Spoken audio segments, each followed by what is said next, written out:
Okay, guys, welcome one and all. Unfortunately, you've got Parker here again, back on court one.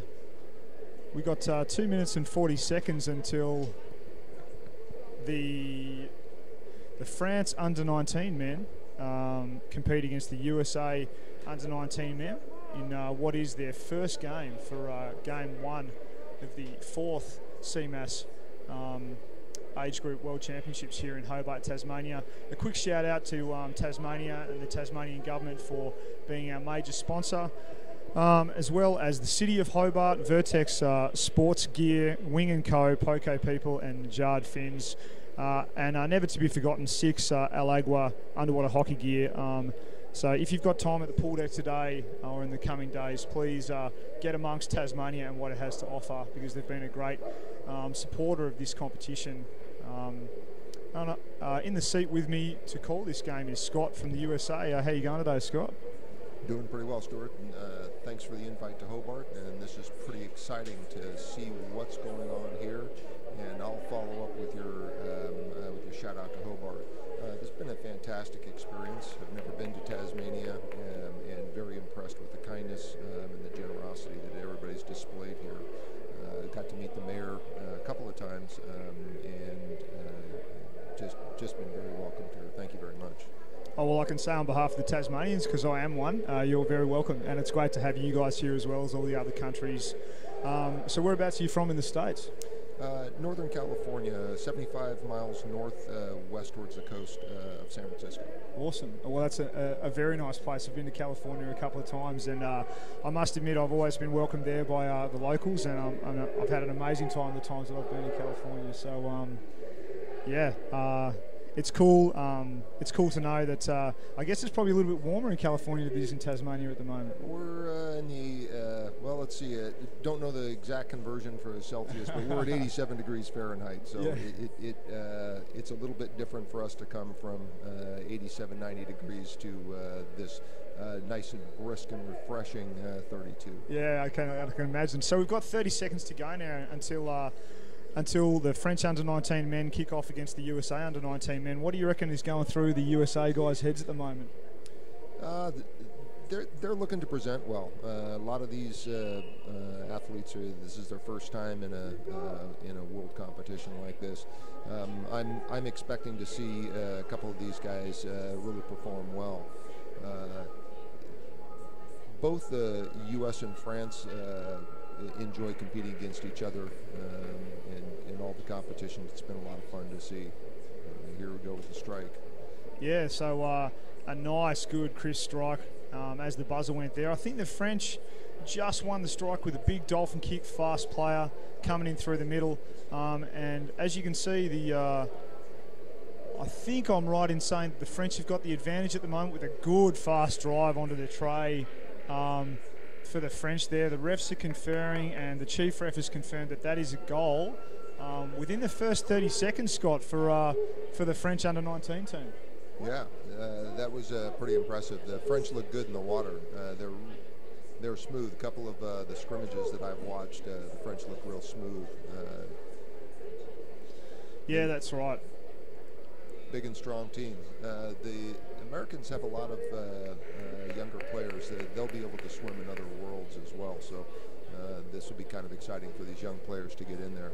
Yeah, that's right, exactly. And a very nice pick up of the puck there by that left wing for the States, number 5, which was Raymond Dye, the vice captain for the under-19 USA team. Raymond's a superb athlete, Stuart.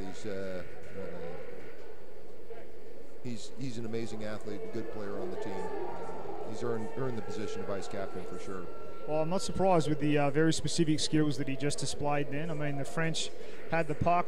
The centre from the French slid the puck out to his right-hand wing, and they looked to be controlling the possession very well. And then Raymond just picked his pocket and off he went. So, unfortunately for the USA team, the Frenchies got a free puck, and they've now driven it over to the left-hand side of their attacking court.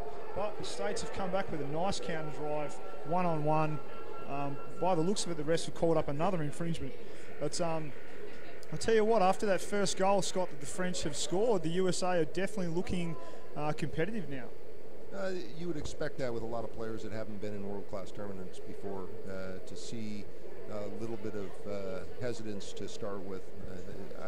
I think they'll pick it up pretty quickly here. Yeah, I think you're right. And I mean, you know, coming from a player's point of view, the breath before the storm, the first couple of plays.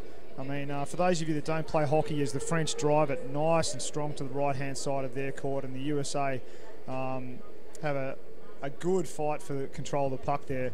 The first couple of minutes of the games, your breath hold goes, your nerves kick in. Some guys are very good at controlling that, others not so much. So I wouldn't be surprised if that was a bit of a factor for that first goal that the Frenchies got against the States. But I'll tell you what, they're peppering the tray again, the French. They're all on the bottom, and they're making the USA work for it at the moment, Scotty. They've got a fantastic back in Quantum Zhao. It looks like the French just put another one in the tray. Yeah, it'll be interesting to see. And they're conferring. Yeah, that's a goal. Yep, Chief Ref is saying that's another goal for the French. A good drive. We're just looking for a number at the moment from the refs, which I cannot pick, even though they're writing it down. But long story short, that was a good team goal by the Frenchies there, Scott, on a nice counter-attack after the USA looked to be pretty strong for a while. Yeah, and it came out of the corner of the wall over there as well, so that was nice for the French to swing that around and bring that into the trough. Yeah, I think the French team definitely looked to have a couple of quickies on their forward line. They're winning the strike at the moment by probably about a third of a body length consistently, which sometimes is an indication of a difference in speed across the teams, but usually teams will have one of their quickest guys coming out on the strike. So, you know, I mean, generally strikes aren't a factor in relation to the way that the game goes, but it is an interesting side note, and for those of you back home, you can watch and see how close those guys get to winning or losing that strike every time a goal is scored. Well, it may not be an indicator, but certainly it looks like the French are definitely in shape, and they look a little larger than the rest of the American team. So it'll be interesting to see these smaller guys compete with a larger, faster team. Yeah, I mean, a nice defensive move there by the USA to counteract the French's first push on the goals. And even though the puck has gone in, it looks to me like the referees have decided that the French players gloved the puck, and the advantage puck is going to go to the USA, Scott. Well, hopefully they'll be able to bring it out here and make a run. Yeah, that's right. I mean, as they set up, they look to me like they might actually be going to move the puck over to the right-hand side, and the French guys have actually just managed to cut the USA competitor down there before he managed to pass the puck, which is never a good thing on an advantage puck, Scotty. You want to get that pass away, hey? Absolutely, and especially within 10 meters of the trough. Yeah, so, I mean, commiserations for the States there. They managed to miss the opportunity to take advantage of their free, but well done to the French guys for such a good counter-attack, and it looks to me like the puck has actually landed back in the tray. And this one looks like it's going to be called a good goal. So. Yep, number 10, the chief referee is signalling for the French, which is Tom Boitier. My apologies for my mispronunciation if I got that wrong, Tom, but well done for polishing off the third goal for the French under-19 team with 9 minutes to go. So at the moment, the French team is definitely controlling the pace of this game, and it's going to be interesting to see if those young USA lads can bring this scoreline back a bit closer, Scott. Yeah, we want to keep the U.S. pride together, so yeah, let's throw a couple in the trough here.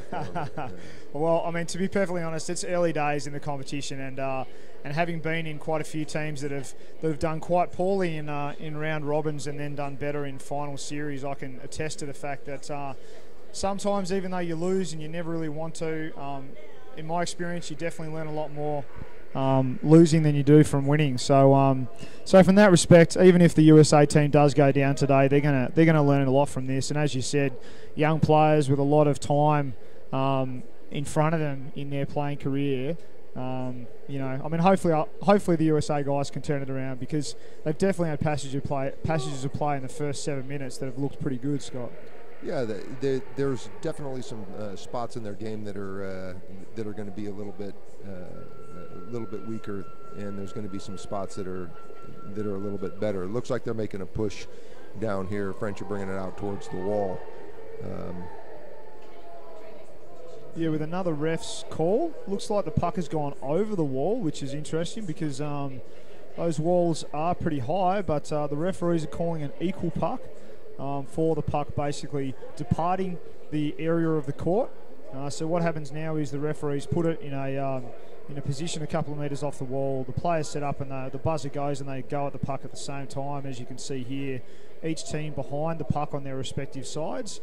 And generally the centres for each team will just basically drop down on the puck as quick as they can and try and take control of the game from here. And as you can see there, the Frenchies flicked it back to their waiting guys and then took it over to the left-hand side of the court, Scotty.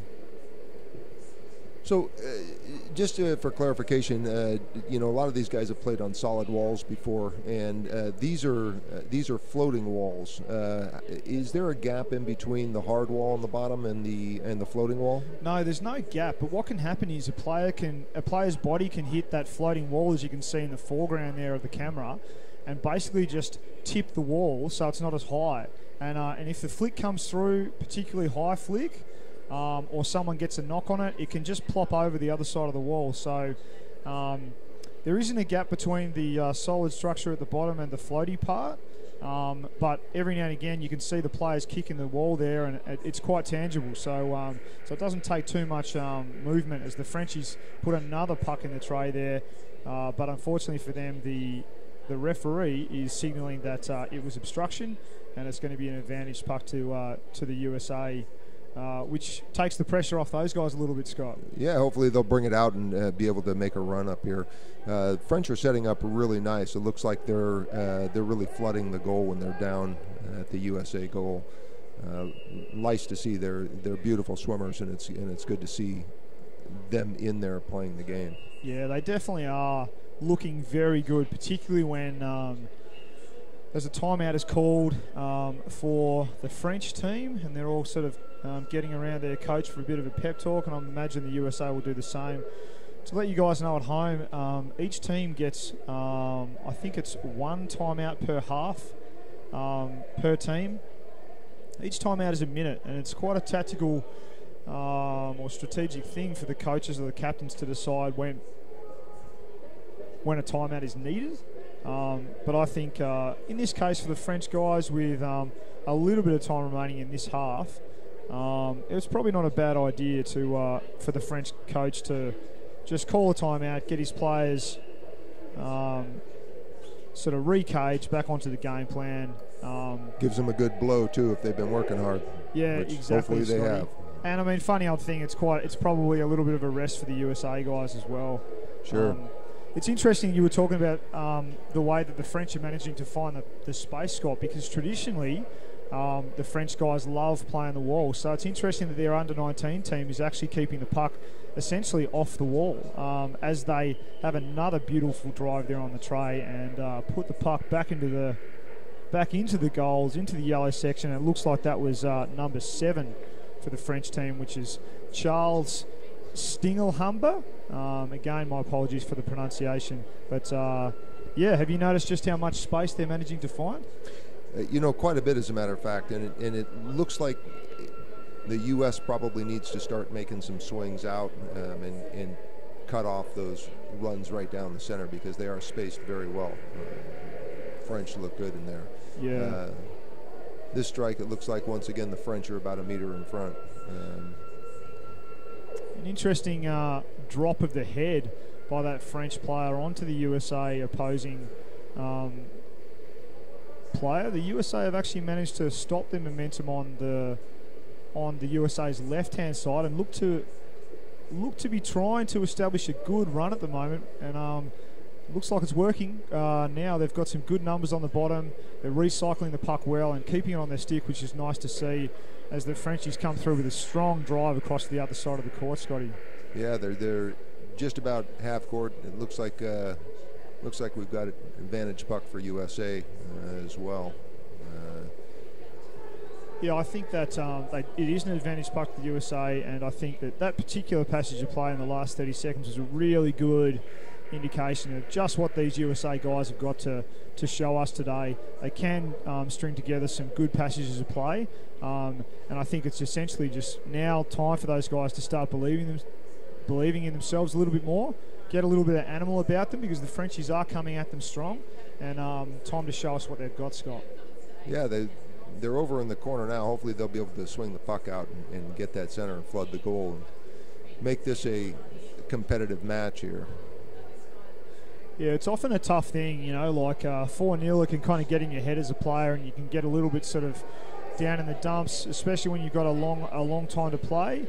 As the Frenchies drive the puck nice all the way over to the other side of the court, stretching the structure of the USA guys. You can see the USA has just subbed another guy in underneath their sub bench, so hopefully he has a positive impact for them. But there's a very good team drive by the Frenchies as the refs call another infringement, and they're starting to look for the infringing player, Scott. Looks like they're it's an advantage puck for the French. It looks like maybe that the U.S. has gone to a free sub as well out of their box, which will be interesting to see. A free sub? Yeah, rather than a counted drop sub, that just when guys are tired and they're getting work, they're just a free sub in. Normally the coach will count the number of drops that he wants each players to make. Yeah, it looks like the coach has gone to just a free substitution out of the box. Okay, so in other words, when a player's tired, they can sub, and then they expect to just get replaced by someone? That's correct. Yeah, okay. That's interesting, actually, because, I mean, obviously every country is different, but talking about subbing for a second, I know the Australian teams generally sub through positions. So, for example, there'll be designated people that will play centre, designated people that will play fullback. And so if the fullback subs, there would only be one or maybe two other people in the team that would actually go into that position and allow that guy to sub to get a rest. So in that kind of structure, it can be quite challenging, particularly when you're getting a lot of subs going to get a fresh player in there. But by the sounds of it, the free sub that you were just talking about doesn't really need that kind of structure, Scott. That's correct. It looks like the French put the puck in the trough, but there's a lot of talk amongst the refs, and it looks like it's an advantage puck for the U.S. It looks like it was a barging call that they had made. Yeah, okay. It took them a little while to sort them out. The refs took a timeout to be able to sort out what happened. I think originally they called 2 penalties on the French. One was a barging and one was a free arm, but it seems like they got it straightened out. A nice run by the French. Oh, it's a big run. Yeah, and that's going to be a very hard one for the refs not to call a goal, I think, unless there was a behind-the-play foul. They're conferring at the moment, but by the looks of it, it looks like it's a goal to the French, and a very strong, fast swim. You know, that player, I think it was number 6 for the French, so Ulysse Flandrin, really putting on a show of speed and power there, taking the USA defenders all the way to the tray. All the way out from the corner and around. That was a nice run. Yeah, very impressive. So looks like the USA team has called a timeout with just under a minute and a half to go in this first half. I mean, so far the USA are putting up a good fight, but unfortunately the French have definitely been dictating the passages of play more. Actually the French have got one guy in the bin at the moment, number 5, who's Adrien Morant. I didn't notice when he got thrown out, but he's the vice captain for the French team. I think that was possibly the free arm that they had called. They had called 2 penalties on the last advantage puck. Yeah, okay, so, I mean, that's interesting, and that's also a very good opportunity for the USA to have a bit of a timeout now, get a bit of oxygen back in their lungs, and really have a proper crack at the try in the last minute and 24 seconds of this first half, Scotty. Yeah, it'd be nice to see them take advantage of this and put it in. Yeah, I mean, you know, the USA are definitely going to be hunting for that. 6 versus 5, it's not an amazing advantage, but sometimes the team with 5 can just get a little bit out of position and give the team with 6 just that extra little bit of space they need to make a difference. But I can tell you now that the vice captain for France has just gone back into the water, so it's 6 versus 6 again, unfortunately for the USA. So they no longer have the numerical advantage as they drive across the pool. Another big run by the French. It looks to me like the USA are going to be able to defend this one, Scotty, because he's got a good position and good numbers supporting him. He's down along the corner. Raymond, once again, is the vice captain for the U.S. team and an outstanding athlete as well as a good player. He's been here before. He was in the Spain underage championships, and he just needs the support up front, it looks like right now. Yeah, I mean, I like that defensive passage of play there by the USA because they had good body position. They were basically in between the line of the puck and their defensive tray the whole time, even though the French were really having a proper fast, hard swim and trying to kind of get around them. That defender just didn't let that phase him. He just maintained the line, maintained the zone, and zoned it out with the half-time call being made and 3 minutes of rest time now with a really split second right before half-time call going against the USA team there for a foul. The chief ref is telling the teams to swap, but unfortunately for the USA, number 2, I think, or number 9, sorry. Diak Cabrera be out. You know, Stuart, right before the halftime was called, we saw Justin Lee go down and make a nice defensive play. 13 years old. Oh, wow. Pretty incredible. Yeah. Well, he was playing like an 18-year-old then, in my opinion, because, he really did do a lot of very solid defence to keep those French guys out of the tray, Scott. Yeah, it was a nice play. So unfortunately, the USA are going to be 1 player down as the second half kicks off. We've got 2 minutes of half time to go. Just to talk you guys through a little bit of what goes through players' heads at the moment. Like as individuals, you get back to the wall. If you've been working hard like these guys have, you're looking to rehydrate, just get the oxygen back in your lungs, get your heart rate back down, and just be as fresh as possible as the second half kicks off. And, for the French, I think they'd probably be just pretty happy with their performance and looking to just consolidate and keep going on this momentum that they've established on this game at the moment. For the USA, I think that they're probably going to be focusing on their basics and really trying to assert their game plan a little bit better in this second half, Scott. Yeah, well, it's always tough when you're coming back from 5-0 at halftime, because if you're up 5, the fear is that you start to back off a little bit, and if you're down 5, the fear is that you come in with a lot of energy to right that score. Yeah, that's right. And I'm not sure if you guys have noticed in there, but a lot of the fins the French guys and the USA guys are wearing are actually Najad fins, which is a small rubber fin that's very good for fin swimming, free swimming, and underwater hockey. And it's one of our major sponsors here at this tournament this year. So keep your eye out for these fast swimming, fast kicking players that have got these fins on, because a lot of those big, strong swims across the court are because those guys are using some quality Najad fins. And it's good to see that they're represented and helping out with the sponsorship of this comp, Scotty. They're also fantastic for traveling because they can fit in just about anything. Yeah, that's true. You can put them in your carry-on. Yeah. Yeah, I've seen a lot of nomad underwater hockey players cruising around to all the sort of local and invitational competitions around the world with a little backpack and a pair of Najad fins, a couple of sticks, and that's about it. What else do you need? Yeah, it's great to see. As the second half of this competition between the under-19 French and under-19 USA men's team continues. Looks like the U.S. narrowed the strike down a little bit, and it was less than a meter that time that the French won the strike. So, coach must have said something. Yeah, that's right. Maybe you put a little bit of fire in their bellies. Told them to give a little bit more. Told them to get together a little bit more. I mean, in my opinion, actually, even though I talked about the strike a little bit in that first half, as a player, I've never really been too concerned, as the Frenchies unfortunately looks like they've put another goal in the tin. Just going to have a look and see what the refs are saying. They're conferring, and all of them, unfortunately for the USA, have said that that's a goal. So it's number 10 for the French, Tom Bourtier. Very similar to the first half. In the first, in the first couple of minutes of this second half, they've put another goal in the tin, Scotty. Yeah.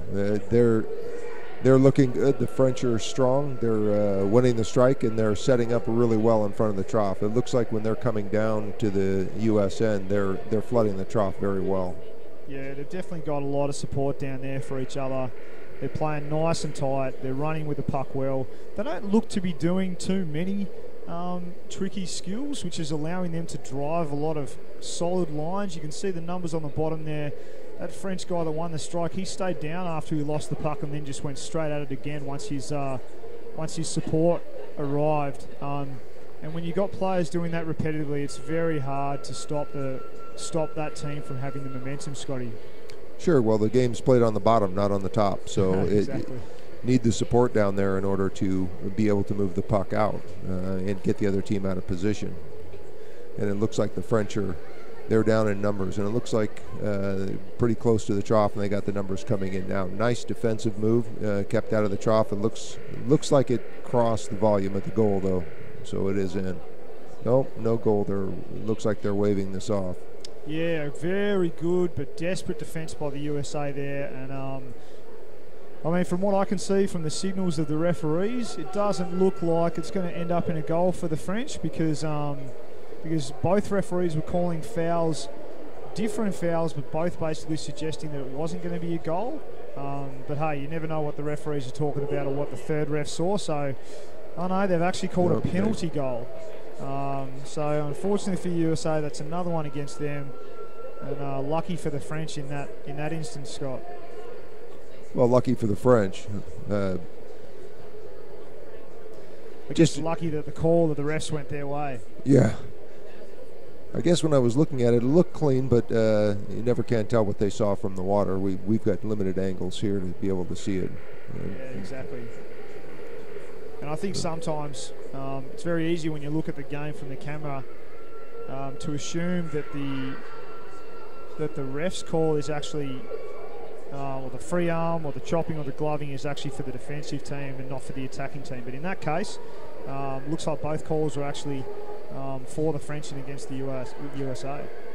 Right, so they were able to get a penalty goal. They were close to the trough anyway, though. That's a nice shot. Wow. That had to have been at least 1.5 meter flick. Yeah, I mean, and for those of you back home, for those of you that haven't played that much hockey before, swimming at pace with a big flick is quite hard to do because it's very hard to get a big flick going if you can't bend your elbow all the way. So for a wrist flick, 1.5 meter, hats off to that French player. And I'll tell you what, the French have definitely got the bit between their teeth, and they're just running in numbers consistently at the moment, Scotty. And that was number 5 on the French, Adrien Morant.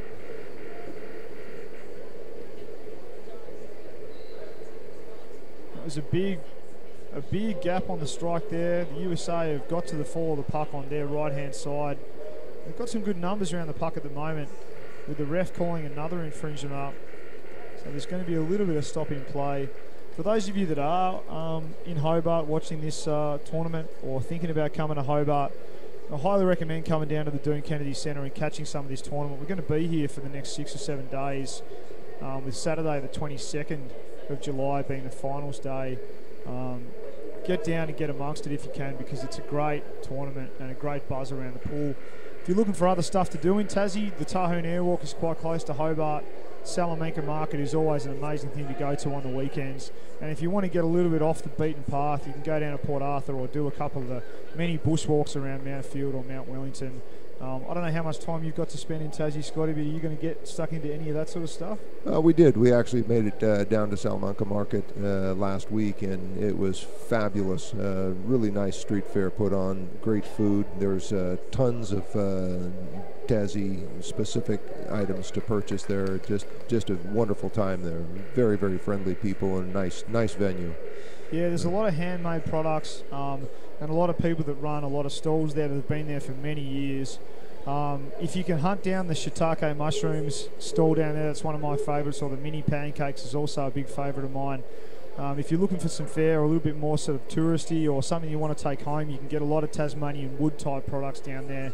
There's also a lot of German community down there too, a lot of bratwurst sausages, and a lot of handmade products that are... I had to stop in the bratwurst, I have to tell you. Those were good. Fantastic. Yeah, they're hard to go past. And they've been doing that fair for a long time, so they've got it down to a fine art as the Frenchies have another big drive down their right-hand side. And it looks like it just went into the trough. Yep. The refs are conferring again, and it's a goal. Unfortunately for the States, the Frenchies have got basically dictating most of the game at the moment with 9 minutes to go. So, you know, it's never a nice feeling being on the receiving end of a team that is putting a lot of goals in the tin. But like I said, and like Scott said before, there's a lot of younger guys in this USA team, and they've got a lot of learning and a lot of developing to go. And it's obvious that there's a lot of really good athletes in that team. So I've got no problem in and a lot of confidence in these guys for the rest of this competition and the future of their careers too.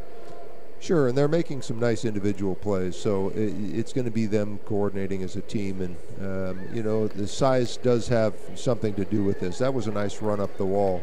Even though the French won the strike, the U.S. team has come down and is putting together a nice game over by the corner of the wall. Hopefully they can get it out and get it towards the trough. Yeah, that's right. They must have heard what I was saying and decided to just put on a show to contradict what the commentator had been saying. But that was a very nice drive, and they've put a lot of pressure on the French defence at the moment. They're coming back at the tray, so I really hope they can get it somewhere near the goals. The Frenchies look to be trying to get it out of their defence. And that was a good pass to one of their fast forwards out in space. Let's see if he's got the lungs and the ticker to make it all the way to the tray. The States he does chasing them down, but unfortunately a very nice release pass. Very lucky for the French that they managed to just drive it through the line there and find that outside player, Scott. Yeah, it was a good run. That's anytime you're going end to end, that's a good swim. Yeah, I guess for those of you at home, you know, if you think about a swim like that, he basically swum more than half the court by himself with a fast defender chasing him down. Very hard thing to do unless you've just come directly off the sub bench with a lung full of air, because, you know, if you think about it, those French guys were under pressure from the USA for the last minute and a half prior to that breakaway occurring. So that forward has essentially been working at pretty much his max effort. As we have a quick time out here. By the U.S. Yeah, but, you know, it was impressive that he got that puck and made it all the way to the tray. Yeah, so, you know, hats off to the French guys for being very consistent in the first 23 minutes of this game with seven or a little bit more than 7 minutes to go. I mean, I've seen some really positive aspects of the way the USA guys are playing. That, as Scott said before, they've put together some nice passages of play. They've had some good bottom position and some really nice defence going on. But let's see what they can do in the next 7 minutes, Scott. Well, the French were able to run through the line on the strike again. It just looks like they've got some really powerful, good swimmers coming in. That 3 or 4 meters that happens on that strike can sometimes be a lot of value, especially if you've got set up and you're there. That was a nice defense right at the edge of the goal. Yes, it was. So the puck looks like it's back in the tin again for the French. We're just waiting to see what the refs are saying. They are saying it's a goal. Yeah, the chief ref signalling a goal. So unfortunately for the States, that's another goal for the Frenchies. They're on 11 goals at the moment. I think that might have been number 6 for the French guys. So Ulysses Flandrin again. I mean, you know, Scott was right. It was a good defensive. It was a good, you know, like couple of seconds of defense by the USA. But unfortunately for the USA, and very fortunately for the French guys, the French competitor that had that flick at the tray and sort of missed his flick stayed down and followed that flick, and that was the perfect thing to do against that last defender for the States, and it just made him get put under a little bit too much pressure that he could handle, and that was enough time of a contested puck to allow those other French guys to arrive, and then for the goal to get scored, as the French take it all the way to the tray again for another good drive, Scotty. Yeah.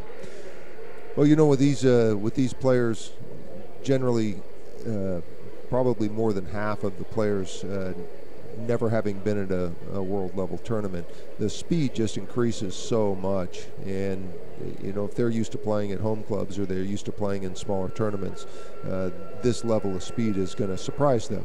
So yeah, that's right. And I think too, in the underage competition, particularly under 19s, you can have a really diverse level of ages competing. And sometimes that can be a factor, because some of these teams can be, you know, 17, 18.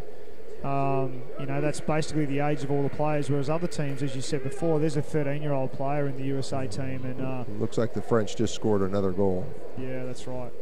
So 12's probably with 5 minutes left to go. 12 goals is probably going to be a little hard for the U.S. to come back from, I'm guessing. Probably. I mean, you know, never say never, right? But yeah, I agree with you, mate. It's going to be pretty hard for the States to come back from this. I'm sure they'll see it all the way out to the end, as any good competitors would. But geez, the Frenchies have got the run on it at the moment. That was a nice backhand flick by the French on the strike. It was a nice back flick. Able to do that when you have a couple of meters of distance in between you and your competitor. Yeah, that's right. I mean, they got to the middle first. He probably had enough time to just keep it on his on the front of his stick and flick it out to his left, but I think he wanted to sort of balk or maybe make the opposition think that he was going to his right, so he sort of led the puck over to his right and then just smacked it with the back of his stick, and he got a little bit of height, and it wasn't such a bad back flick over to his waiting support to his left. So, you know, they got a good drive through the centre there, and they've got the puck right on the tray again with some good numbers. Basic possession. Yeah. Looks like they scored another one. Yeah. The thing I like about some of the stuff the Frenchies are doing is that they're getting up near the tray, but they're doing some really basic possession hockey to keep it there. Curling on the puck, not trying to press a bad forward movement, just sort of maintaining possession, getting numbers on the bottom. Good, basic, strong hockey, Scotty. Yeah, they're set up real well. They're coming into the corner of the trough and then bringing it back and flooding the entire trough with numbers. It looks good. They play well. How do you think that they're going to stack up against Australia? It's hard to say. I like the fact that the French are playing in space. That's definitely where the Australian team likes to play. I know the Australian team, the under-19 Australian team, had a tough game this morning against the under-19 New Zealand team. I'm not quite sure what the score was. I think it was 2-1. They went down to New Zealand, so a very close game against the Kiwis. I think the French are going to be a hard team to beat. By the looks of it, they've got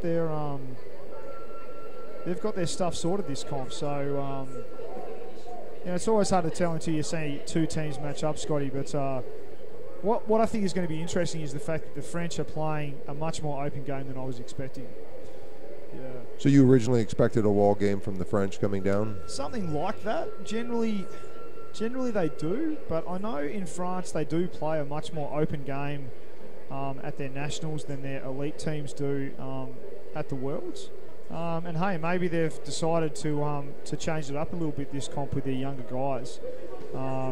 So, I mean, they look impressive at the moment in the water, and as you said before, they look fast, they look fit, and they look like they're on the bottom a lot.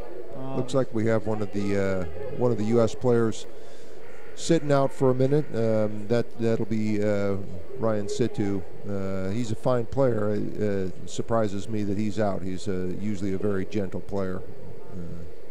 Yeah, sometimes it can just be a little spur of the moment thing, and normally there's no malice in a foul that makes you sit in the sin bin for a minute.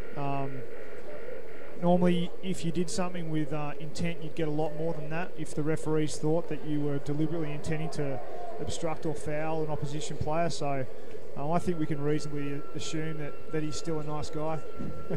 I'm hoping so.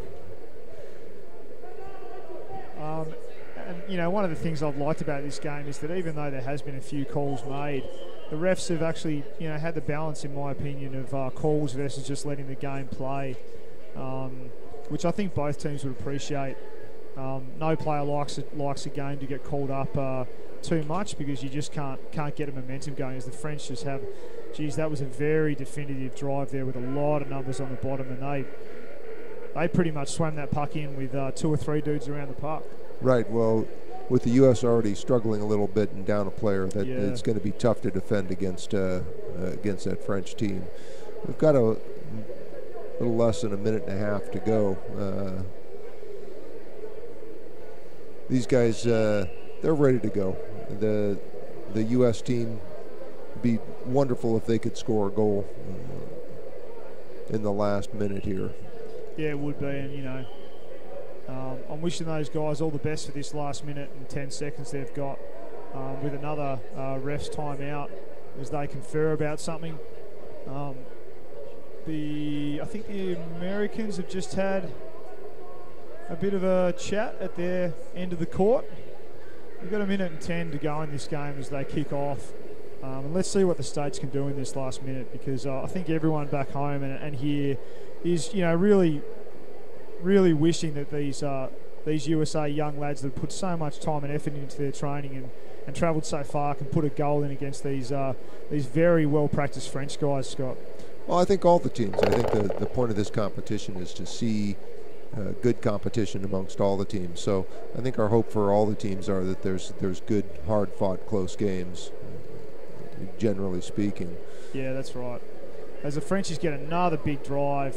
Unfortunately, even though that USA competitor did a really good job of trying to stop that guy, that was number 3 from the States again. So Ryan Situ doing a great job of trying to cut down that big swim, but unfortunately for Ryan, the French guy just had his stick and just had the puck in a good position to be able to keep him off the line of the puck, between the puck and the tray, and obviously had enough speed to take it all the way in there, Scotty, with only 7 seconds to go, I think, in this second half. Yeah. So that is full time now for that game, the under-19 French versus USA. Commiserations to the USA team, and congratulations to the French team for what was a very definitive win in their first game of this competition. I'm sure the USA will come back better and stronger, and with a lot of lessons learned out of this game. And ladies and gentlemen, joining me on the pool deck here is Chief Referee from that game, Chris Meeks from New Zealand. Chris, how's the refereeing going this tournament? Thanks to you, Scotty, for coming and keeping me company in that game. And I'm sure I'll and tournament control's not giving you too much grief, mate. Thank you so much. Only one big fella. Thinks he owns the place, but he's all right.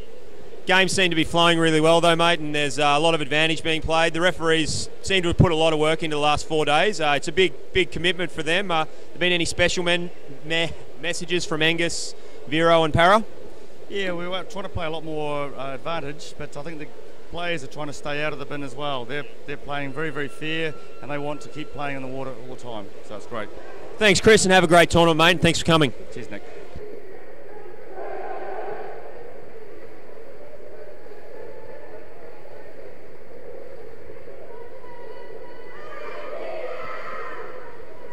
So as you can see, guys, we're just getting Nick on the pool deck to chase down some players now, so we can get the players' perspective of that under-19 French men against the under-19 USA team. So we'll just hold out for Nick to start chatting to some of these fine athletes.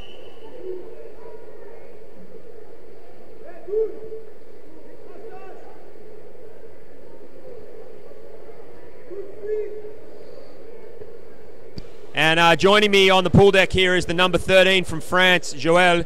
Joël, big game, 15-0. You guys didn't hold anything back. No, the goal was to enter in the competition quite well, so we did not hold our game. We had to go with our full strength to be ready for the next games.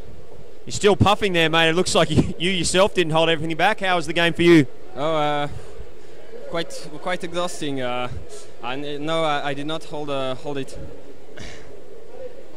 No, that's great, and it's the first time the Americans brought a complement of teams to the Worlds. Last time they only had one. Tough competition against them. Oh, sorry. You're okay. I do speak very fast, and I get in trouble for it all the time. Congratulations on a win in the first game. Good luck for the rest of the tournament. Do you have a message for the French fans? Yeah, we'll go for the gold medal. And in French, because I know lots of them will want to hear a French message on the airwaves. Eh ben, on est là pour la médaille d'or. Thanks, mate, and good luck.